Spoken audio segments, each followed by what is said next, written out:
Universities check international students' visas, their bank statements, their grades, and their paperwork. But who checks whether those students are safe inside the apartment they come home to? In April of 2026, two Bangladeshi PhD students at the University of South Florida disappeared within hours of each other. And then the investigation would lead the police to not to a stranger, but to a roommate with a troubling history. Hi, welcome to Collectively Vigilant. I'm Dr. D. If you're new here, well, welcome. Here at Collectively Vigilant, we learn the law through true crime. I'm joined by my co host Sam. Hi, I'm Sam. I'm a counselor and an educator. Today, we will be focusing on the case of Nahida Bristy and Zahil Limon. By the way, if you would like to tune in to us, we are available on Amazon, Spotify, Apple, all sorts of podcasting platforms, and of course, we are available on YouTube.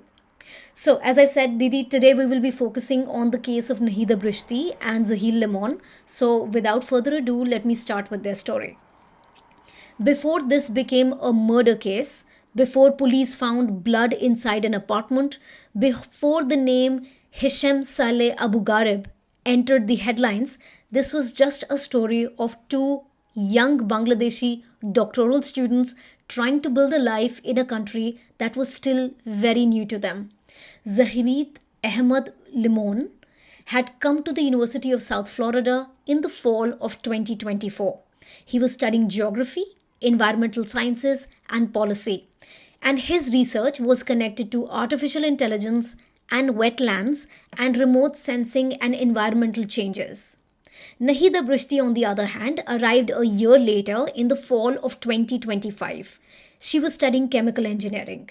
By April of 2026, Zahida and Zamil had been in the United States long enough to start building routines and research networks and a life around their PhD.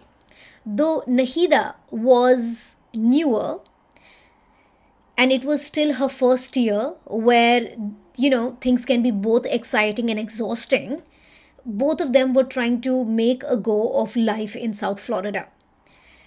Well, this was the first year, so everything was rather fragile, but these 27-year-olds, they were both far away from their family, and of course, as you can tell, these two were seeing each other. So, you mean to say this life they had created? So, this relationship was not just romance, it became transport, translation, food, advice that friends give each other. They were probably each other's emergency contacts, and of course, emotional shelter. Yes.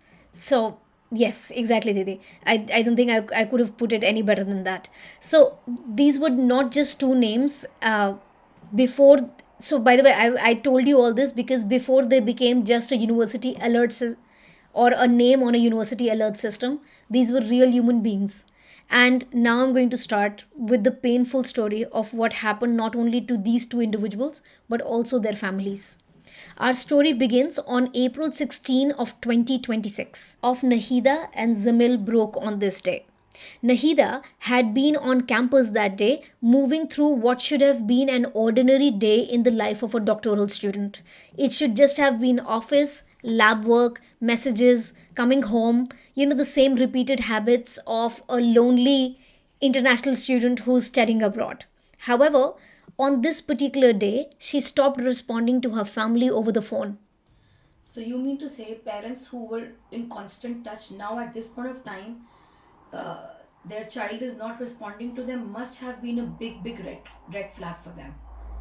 So, K, for such families who send their children away to either work, study, I mean, they're always in touch. So, these parents must be really worried when they were not receiving any calls or text messages. So, a big red flag in this case. Absolutely. So by the end of the next day, which was April 17th of 2026, University of South Florida's police were told by all the friend network that Nahida had indeed gone missing. At first, investigators were still looking at as this whole case as a missing persons case, but then the facts were already becoming very uncomfortable. Nahida was not just someone who would just casually vanish without telling other people. She had never missed a single obligation in her life. And for her to all of a sudden break off all contact without any reason was absolutely out of character. Then the next day, which was on April 18th of 2026, yet another phone call comes into the police station. This time it was not from Nahida's friends. This time it was from Zamil's friends. A friend reported that Zamil, who was always on his phone, was not answering any phone calls or texts. He even missed an appointment. And this, of course, was also a behavior which was completely different from the way he would usually be behaving. Because generally, when children go out to study, they have their routines. Even their friends or flatmates or wherever they stay, people also get used to those routines. So now, are you trying to tell us that these two separate absences kind of connected as one shared event? So, as you said, these are two doctoral students. Both of them were from Bangladesh. Both of them were connected to each other. Okay, people around them kind of knew that they were always in and out of each other's lives. So it does seem like they were a couple. Okay, and it does seem like both of them had vanished within a very short window. So means there's this narrow window when both of them suddenly become unreachable. Right. So like, was there a kind of suspicion around it, or it was like, okay, they took a break? So for the university and the police, this question that you're just asking, changed very quickly, because initially it seemed like a missing persons case, but then all of a sudden, people around Zamil already knew who he was kind of uncomfortable with and slightly scared of. So by April 18th, the investigation had shifted from just a cause of concern for two missing people into a full blown alert all over South Florida. Detectives went to Zamil's apartment, which was at Avalon Heights, where the details stopped looking innocent and took a turn very quickly for the worse. One roommate of Zamil's cooperated completely, but the other, his name is Hisham Saleh Abugharbieh, allegedly gave very inconsistent statements whenever the police asked this particular man, especially about Zamil, and also they asked him if he knew Nahida.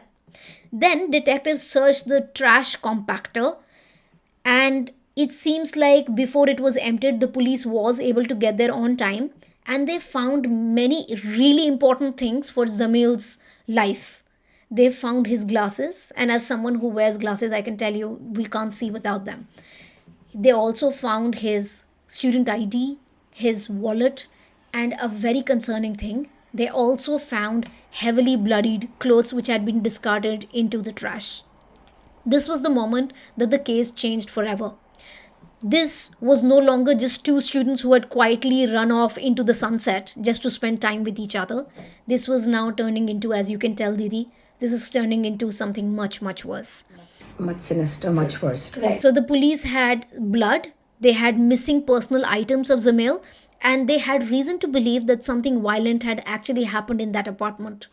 From there, the police tried to track phone data and location, and this basically started pointing police into one particular direction, and that one particular direction was a particular place in South Florida which is called Howard Franklin Bridge. This is between Tampa and another county, and on April 24th, so remember, the case actually begins for us. We get to know that they've gone missing around April 18th, but they'd gone missing on April 16th. So from 16th, now we're coming to April of 24. Okay. So on April 24 of 2026, detectives searching the area found a very large trash bag on the shoulder of this bridge, and inside that they found human remains. And very quickly they were able to identify that those human remains were indeed the remains of Zahil Ahmed Limon. Now, I am heartbroken to announce the discovery of human remains discovered on the Howard Franklin Bridge earlier this morning. Just now, those remains were positively identified to Zamil. Nahida, however, was still missing. But by this time, the investigation had entered its darkest phase. The police no longer were searching for two missing students. because they had already found one body, they could speculate that the other person was gone as well. By the time the detectives began focusing on the apartment of Avalon Heights, Hashim Saleh Abugharbieh was no longer just a roommate, as you can tell. Okay, Definitely. right? He was a person whose behavior, whose timeline, his physical surroundings had started putting him at the center of this investigation. So, according to investigators, the third roommate, who was a very cooperative young man, told the detectives that overnight Zamil and Nahida had disappeared. Exactly on that same night, Hashim was actually found moving things in a cart, okay, towards the trash compactor. Which is going to be very unusual for students. Like Yeah, you wouldn't need a large, a yeah. large carrier or whatever he used, a cart, as you said. Yeah, because most students don't even have those many possessions that you would need to put them in a cart to go throw Absolutely. them, right? Absolutely. Yeah. Unless you're trying to get rid of something which is huge, like that only happens when you're moving out of an apartment, right? For these students, they're foreigners. Getting one or two things is good enough, right?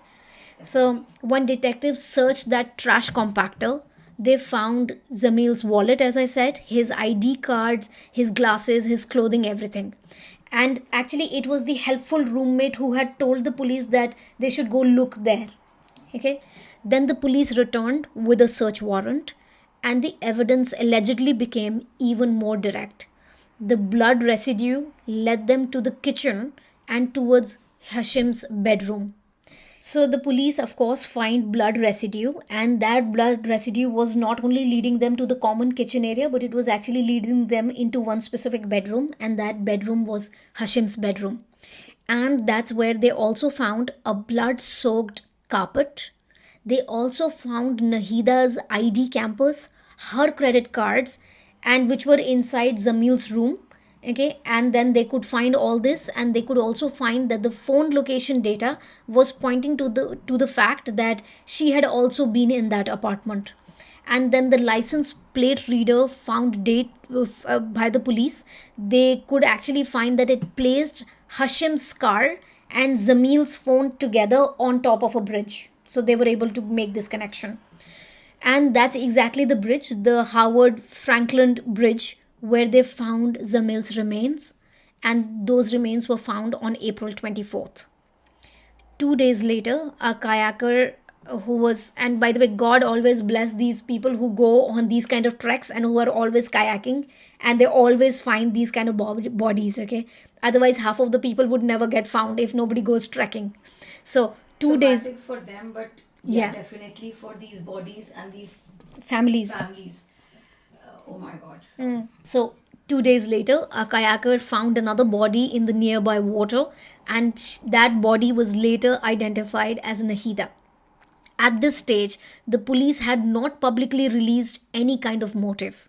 What they did have was a chain of events. A roommate's alleged evasiveness, his sort of non answers, the blood evidence, the discarded belongings, the digital searches, the purchases. And yes, there were purchases. This guy had bought those trash Okay, bags. trash bags. He got them from Amazon. Industrial size trash bags. Yeah. Definitely. Yeah. So the bridge location and everything was pointing towards one person, and Hashim had denied his involvement, of course, when he was questioned by the police about his own roommate. Okay. So now I'm going to, Didi, tell you a little bit about the man who's at the center of the story, Definitely. whose name is Hisham Saleh Abugharbieh. Okay. So Hisham Saleh Abugharbieh was born in the year 1999, and at the time of the events in April of 2026, this man was, of course, almost 26 years old, and he was a US citizen, and he was not an outsider who had just wandered into this story. As I said, he was actually a roommate of Zamil.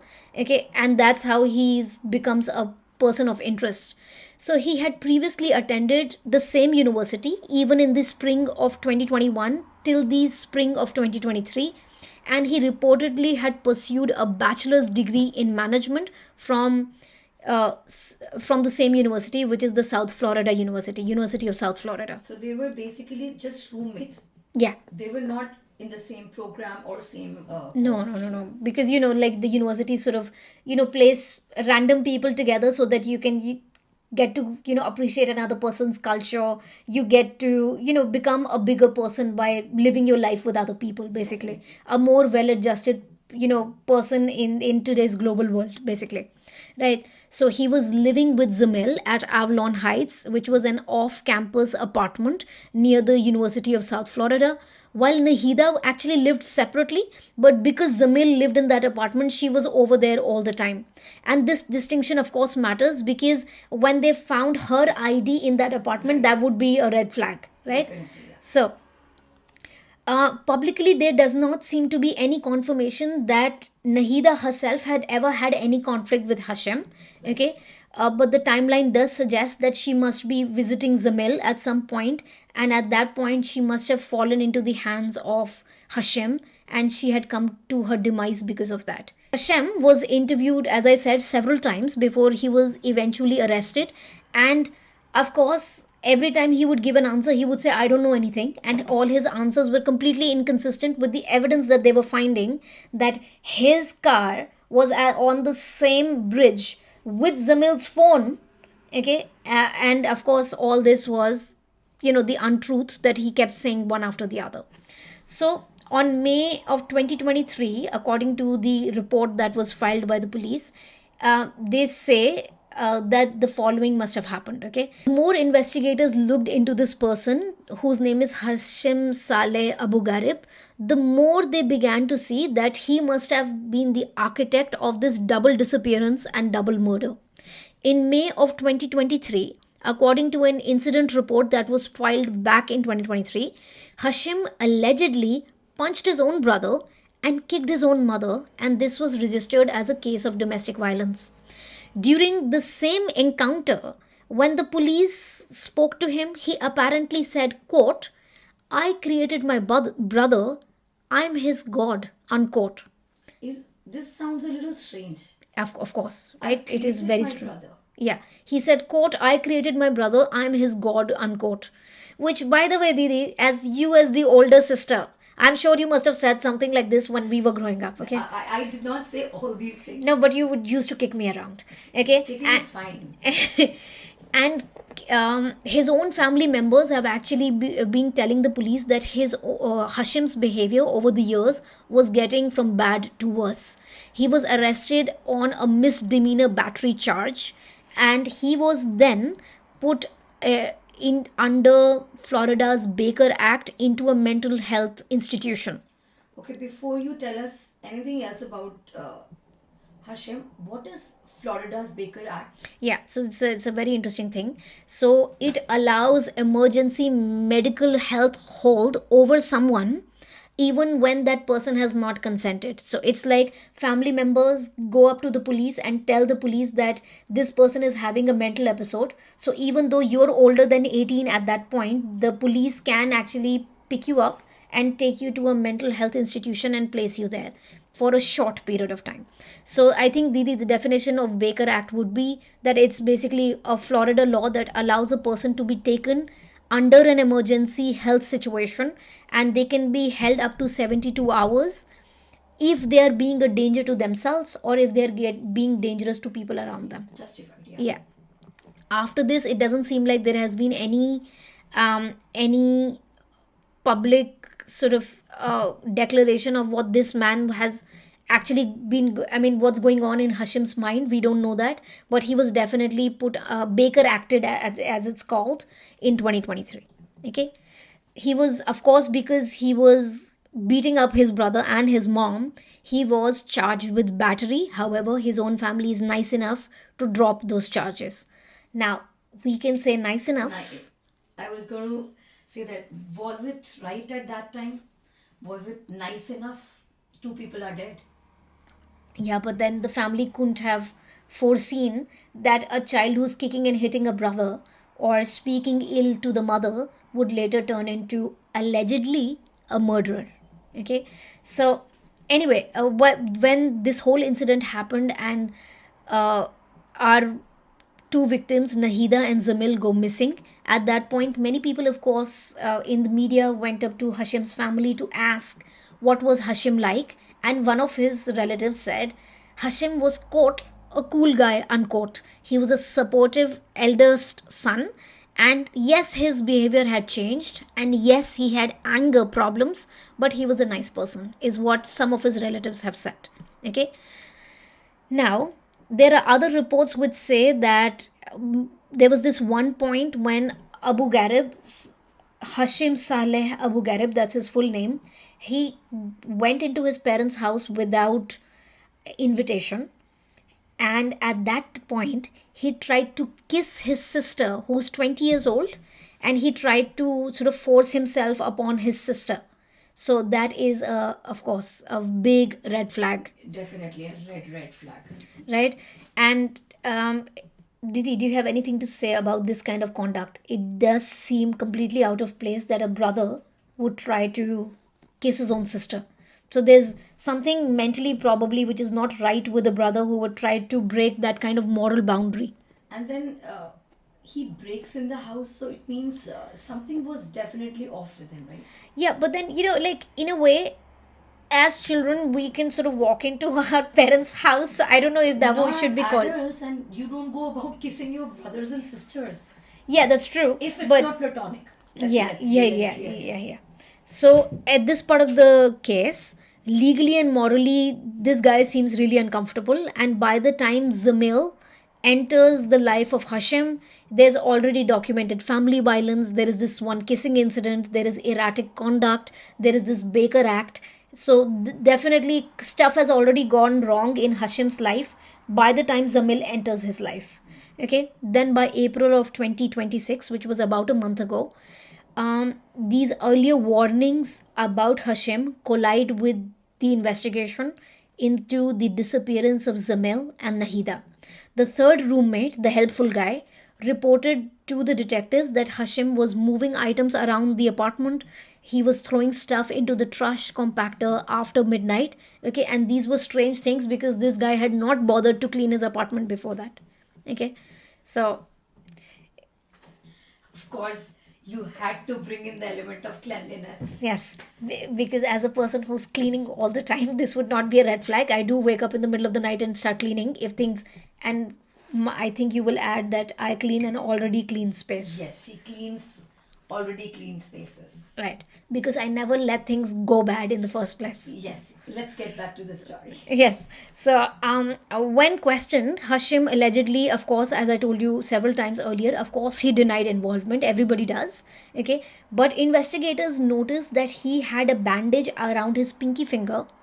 And of course, police would later know that there were stab wounds on Zamil's body. So when you're trying to attack someone with a knife, usually the knife slips, and then you end up injuring yourself. So that's what seems to have happened with Hashem as well.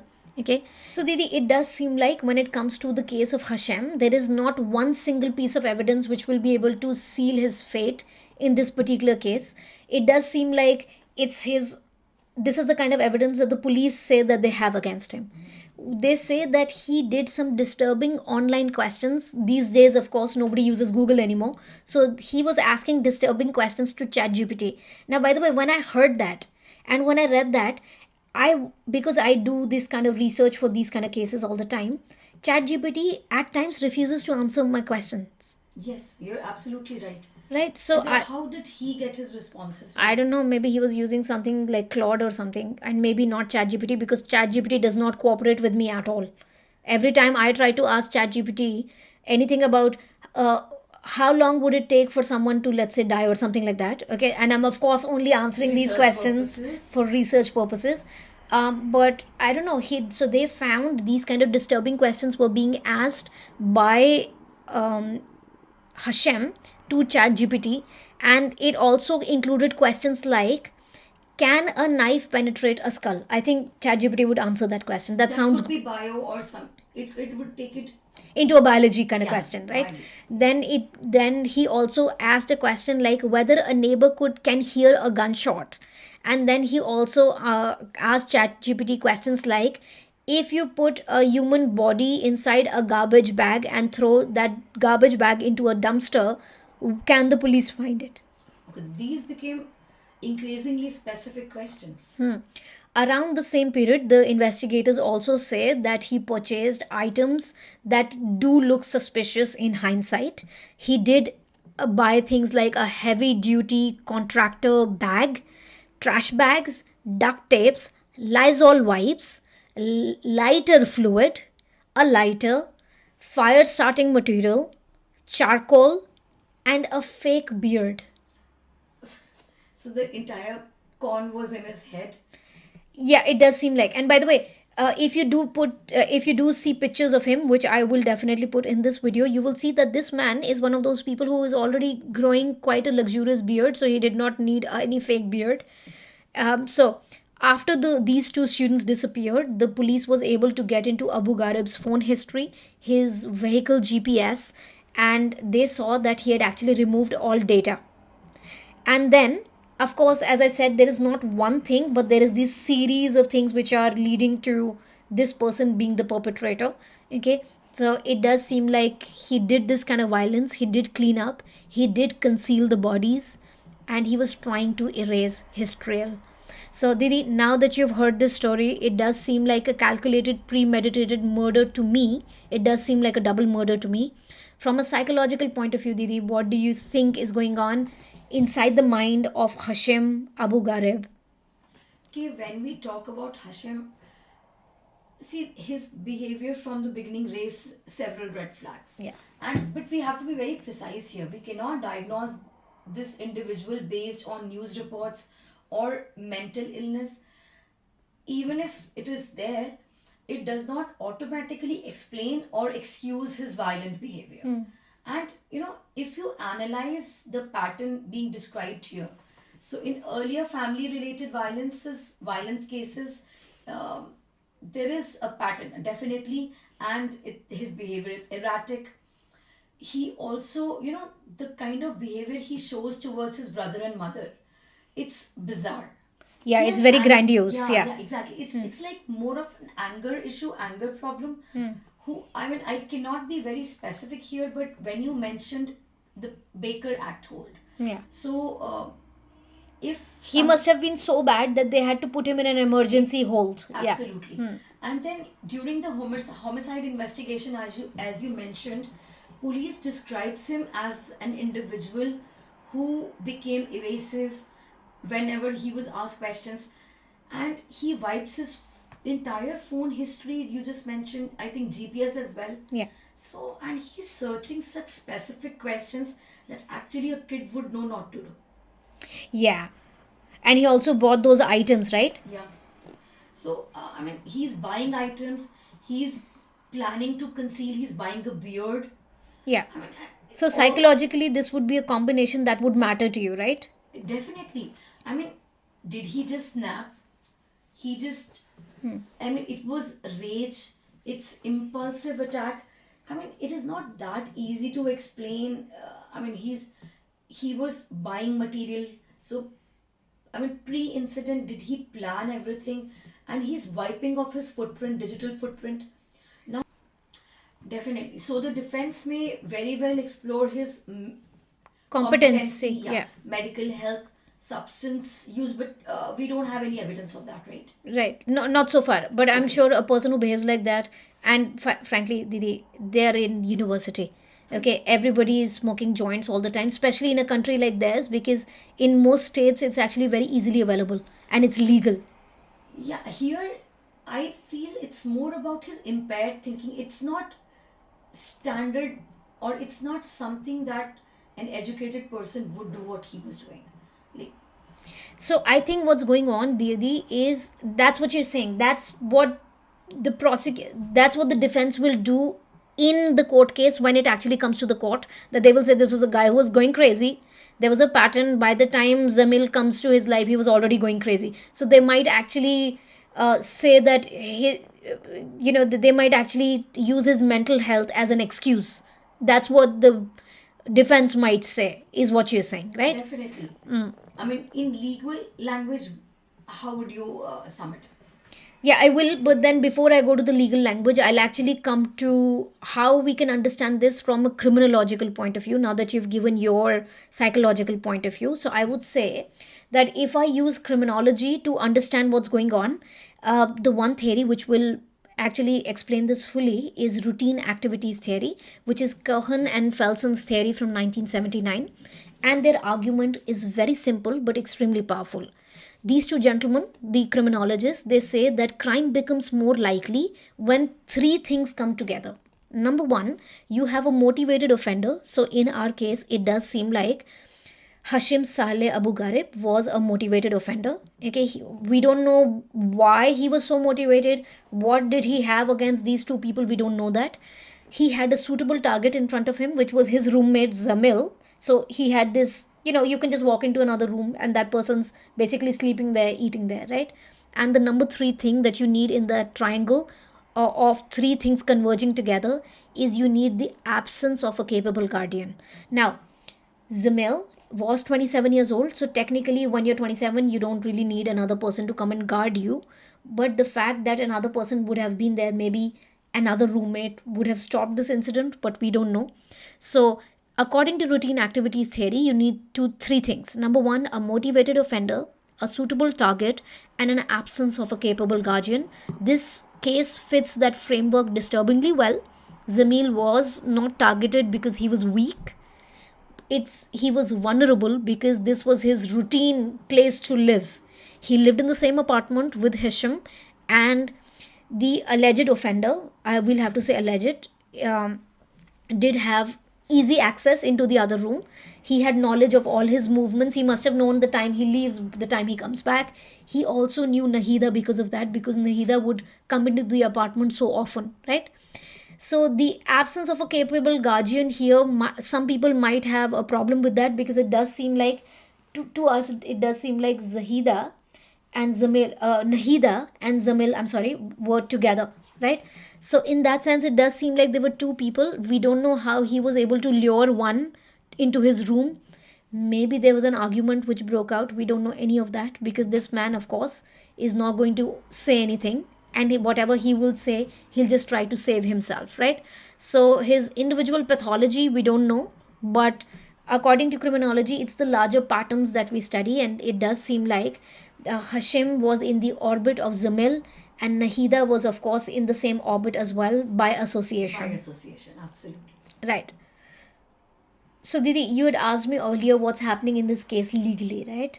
So legally, what's happening is that Hashim has been arrested, and by the way, when he was arrested, Didi, it was quite something. I'll insert that video here. They had to get in a SWAT team, and when he was arrested, Didi, you will be in this from a psychological point of view. This will be interesting for you. He walked out with a with a towel wrapped around his body, only his lower part. Okay, and by the way, the whole time when he was getting arrested, I had like my fingers in my mouth, and I was, The towel. yeah, The towel. I was like, The towel. I hope the towel does not slip. Okay, and by the way, some knot that towel had, that frankly good for all of us, that we didn't have to see his nether parts. So there are charges of course, premeditated first degree murder with a weapon. That's the first charge. Second, of course, there are I'm sure there are charges of moving the body, of getting rid of human remains in improper conditions. I'm sure he's being charged with concealing a body, tampering with physical evidence. In such cases, I know I'm just jumping hoops here. Can I bring in the element of asking you about what does, like, death penalty wise, do you think he's a candidate who can? Yeah, because it does seem like, by the way, you've hit the nail on the head. The prosecutors are actually indicating to the news media, and they've actually said this openly several times, that they would ask for the death penalty in this case if he gets convicted. So it's usually in the hands of the prosecutor what someone is charged with. Some people can be, for the same crime, can be charged with, let's say, assault with the firearm, and for this, which is also a felony case. But for the same thing, you can charge someone, if there are aggravating events, you can charge someone with a death penalty, and in this case, the prosecutor is going for that. Okay. So Didi, that brings us to the end of this case, and we will keep our viewers and our listeners updated about this case, because it's still in progress. And so for today we'll stop here, And until we see you again, stay collectively vigilant.